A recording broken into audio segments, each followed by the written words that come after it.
This is Pulse of Africa, the face and voice of Africa.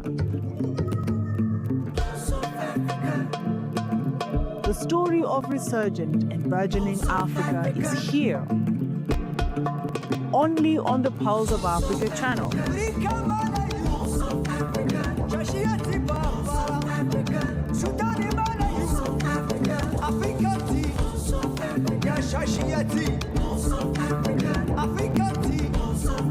Pulse of Africa, the face and voice of Africa.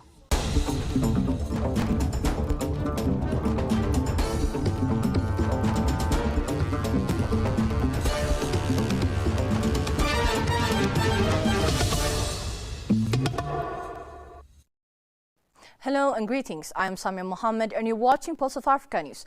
Join us for in-depth coverage for the stories influencing our region and beyond. Let's begin with Zambia. Zambia has secured $200 million World Bank grant to accelerate major energy sector reforms aimed at improving efficiency, restoring financial stability, and creating a stronger environment for public and private investment. The funding supports tariff and regulatory adjustment meant to move the sector toward cost-reflective pricing, while also strengthening transparency, financial reporting, and debt management frameworks to attract independent power producers. Reforms backed by the grant include expanding renewable energy planning, improving risk assessment for new projects, and protecting low-income households through targeted subsidies as the sector transitions to sustainable pricing. The package also targets weak transmission and distribution networks by funding grid stability upgrades, expanded maintenance, and better forecasting tools to reduce losses caused by aging infrastructure. Officials say the grant reflects confidence in Zambia's long-term reform agenda, but stress that more investment will be needed to modernize the grid, diversify generation, and fully stabilize the electricity sector.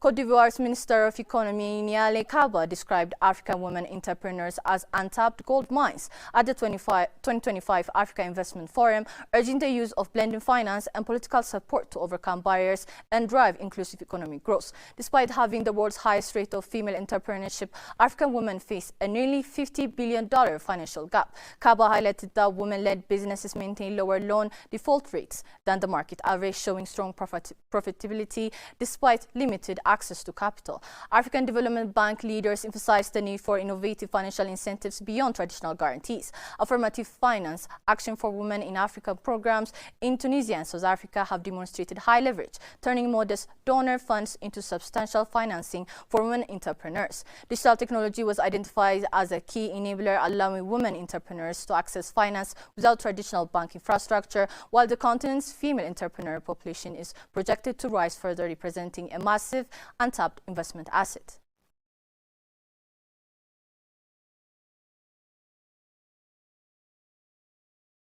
Tanzania marks 64th Independence Day, December 19th. The Republic of Tanzania celebrated its 64th Independence Day on December 9, marking the anniversary of the country's freedom from British colonial rule. Tanzania's independence movement, led by Julius Nyerere, began in 1954 and was characterized by a non-violent struggle inspired by figures like Gandhi. Nyerere, known as Mwalimu, was pivotal in forming the TANU party and becoming the first president of independent Tanganyika in 1961. In 1962, Tanganyika became a republic, and in 1964, it emerged with Zanzibar to form the unified nation of Tanzania, symbolizing African unity. Today, Tanzania is one of East Africa's fastest-growing economies, with sectors like agriculture, services, and industry boosting development. Despite progress, the country faces challenges such as poverty and infrastructure gaps, especially in rural areas. Under President Samia Suluhu Hassan, Tanzania is focusing on inclusive and sustainable growth.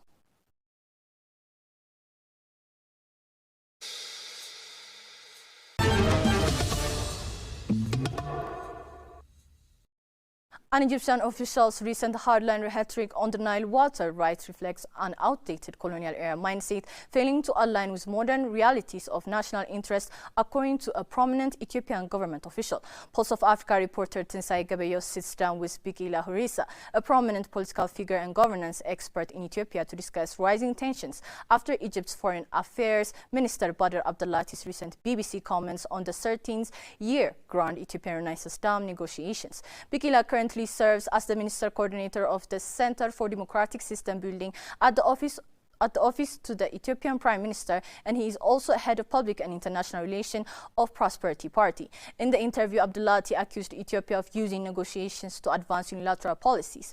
We have tried negotiations for more than 13 years. Unfortunately, there has been neither seriousness nor good faith on the Ethiopian side, which used the negotiations to impose unilateral policies, he claimed. Bikila Hurisa countered that the Egyptian official remarks reflect an outdated approach rooted in insistence on historical claims and a monopoly over the Nile waters. He argued that this rhetoric misrepresents Egypt's own interests and risks escalating tensions with neighboring countries, undermining efforts for an amicable resolution. The mentality of claiming a monopoly over Nile water is misguided, said Bikila, noting that it serves neither the interests of Egyptians nor those of the broader region.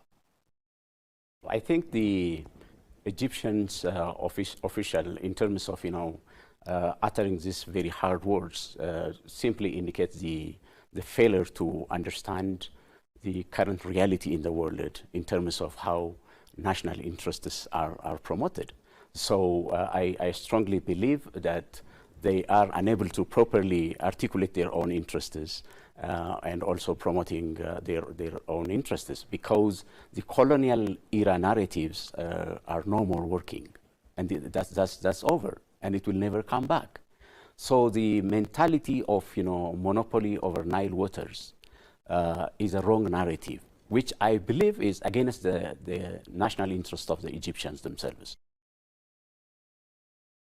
The political figure also blamed Egypt for implementing all the non-peaceful strategies in terms of promoting its interests regarding the Nile waters. That includes recruiting, training, arming, and deploying very weak and fragmented agents to destabilize Ethiopia, in addition to combative stance against Ethiopia, Bikila stated. According to Bikila, this conduct goes beyond hard-edged rhetoric and includes recruiting, training, arming, and deploying weak and fragmented proxy groups in attempts to destabilize Ethiopia. Addis Ababa has repeatedly stated that such actions further inflame tensions and undermine regional stability. As the major contributor to the Nile's water, Ethiopia is also intensifying its push to secure access to a seaport. Meanwhile, critics observe that Egypt appears to be attempting to block Ethiopia's rights, echoing its previous efforts to restrict the country's use of the Abyss/Nile waters. Ethiopia plays a very positive role in terms of contributing water resources to the neighboring countries. Mm-hmm. There are a lot of rivers that cross Ethiopia's border and flow into the neighboring countries. So our neighboring countries have been using the water resources in Ethiopia for their economic and social development.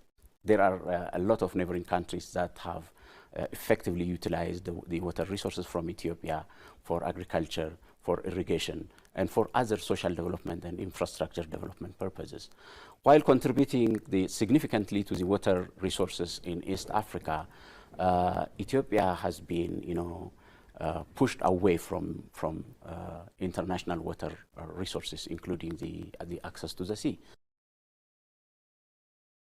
Asked about Ethiopia's bid for a Red Sea outlet, Bikila described it as legitimate, principle-based demand and one aimed at reclamation, and Ethiopia seeks to pursue diplomatic and peaceful avenues toward achieving its goals. He expressed confidence that the international community will understand Ethiopia's legitimate request, saying, "I strongly believe they will gradually recognize Ethiopia's humble and rightful demand for access to the sea." Already inaugurated and operational, the Grand Ethiopian Renaissance Dam serves as one of flagship projects built in Africa, promoting energy independence and regional connectivity, powering homes and industries. Great Ethiopian Renaissance Dam is a transformative infrastructure project. So it's beyond electricity. It's beyond electricity in the sense that we can use the GERD project and the impacts and outcomes of GERD for integrating the African states in general and the East African countries in particular.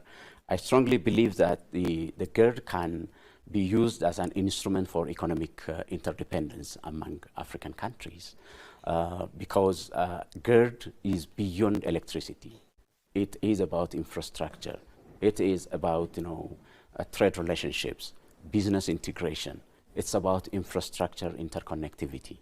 That's why we can use the GERD and the benefits of the GERD for strengthening political and diplomatic cooperation among African states. Bikila highlighted the dam's potential to unify East Africa and the broader continent. Prime Minister Abiy Ahmed has consistently emphasized Ethiopia's stance that the issue should be resolved through negotiation and dialogue.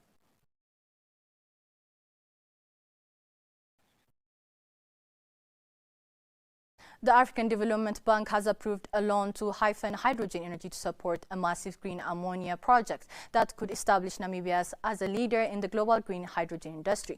The financing drawn from the Sustainable Energy Fund for Africa will fund engineering and design work for solar and wind power, battery storage, electrolyzers, and desalination systems to help de-risk the multi-billion-dollar project. The initiative will tap Namibia's strong renewable resources with its first phase, including large-scale solar and wind capacity, battery storage, electrolyzers, and extensive supporting infrastructure built to high environmental and social standards. Once operational, the project aims to export millions of tons of green ammonia annually, cut significant carbon emission, expand renewable energy capacity far beyond current national levels, and supply clean desalination water to the Lutris region. African Development Bank officials called the effort transformative, with thousands of jobs expected and the project seen as flagship model for green hydrogen development across Africa.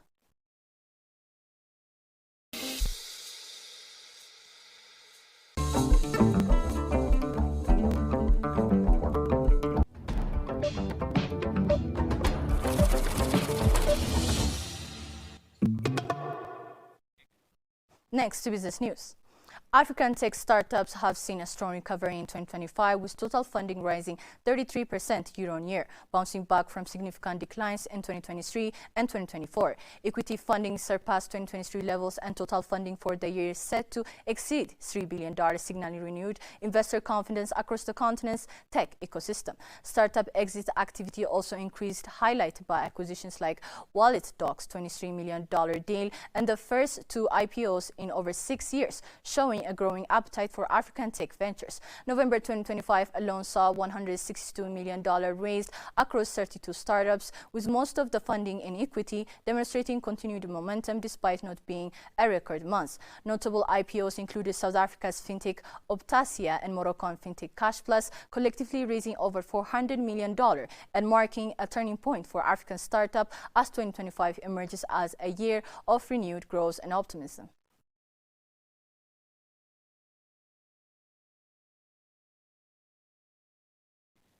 South Africa's consumer confidence strengthened in the final quarter, reaching its highest level for the coming year as holiday spending enthusiasm grew. The overall index rose from the previous quarter, supported by improved views on the economy, household finances, and the suitability of the moment to buy durable goods. Lower fuel prices and easing food inflation helped lift sentiment, offering consumers some relief from recent cost pressures. Employment gains during the third quarter further boosted household confidence and contributed to the improved outlook. The mood was reinforced by South Africa securing its first credit rating upgrade in nearly 2 decades, alongside expectation of stronger economic growth in the year ahead.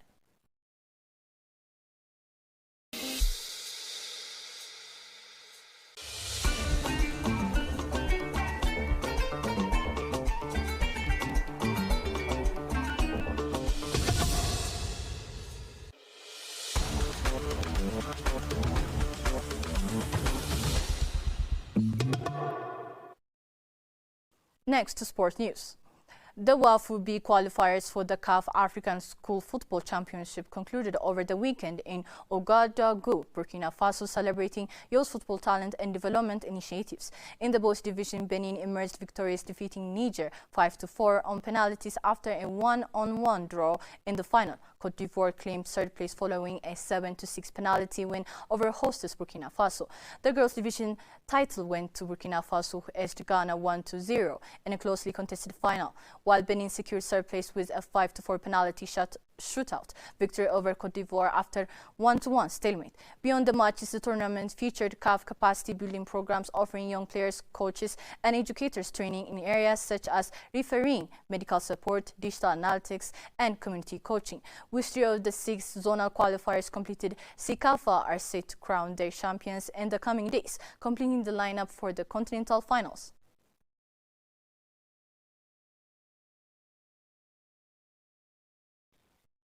That's all from Pulse of Africa News for the hour. Thank you for joining us, and stay tuned for more updates from Africa.